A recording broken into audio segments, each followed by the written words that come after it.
আসসালামু আলাইকুম। এটি কায়সাফ হুজুর নেসারাবাদ এর বাসস্থান এবং এখানে মাদ্রাসাও আছে।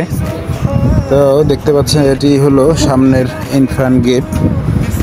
ভিতরে ঢোকার এখানে দুটি গেট আছে, এখান থেকে ভিতরে ঢুকতে হয়। এটি হলো দাওয়াখানা জান্নাত জামে দিয়া রশিদ নিন বা বক্সে ফেলুন মিন্স এখানে 10টি ফান্ড আছে। 10টি ফান্ডের ভিতরে আপনি যেখানেই টাকা দেন আপনি হয়তো মেমো নিতে পারবেন, অথবা এখানে বক্স আছে, এই দান বক্সে আপনি টাকা দিয়ে রসিদ নিতে পারবেন।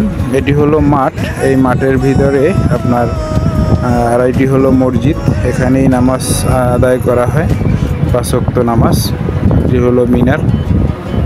এখানের পরিবেশটা আসলে অনেক সুন্দর, যদি আপনি না দেখেন আপনি বুঝতে পারবেন না যে এখানের পরিবেশটা কত সুন্দর। এটা ভিতর থেকে তোলা, তো ভিতরে ওখানে ফুলের কিছু গাছ আছে। পরিবেশটা আসলে অনেক অসাধারণ যদি আপনি। আর এটি হলো আপনার প্রধান কক্ষ, মাদ্রাসার কক্ষ, অফিস কক্ষ। এটি হলো অফিস কক্ষ, কেন্দ্রীয় কার্যালয় বাংলাদেশ শিক্ষা।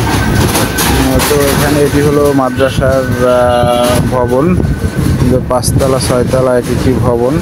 তো খুবই দার্শনিক এবং সৌন্দর্য ভরা এই মাদ্রাসার, এই কায়সাফ হুজুরের।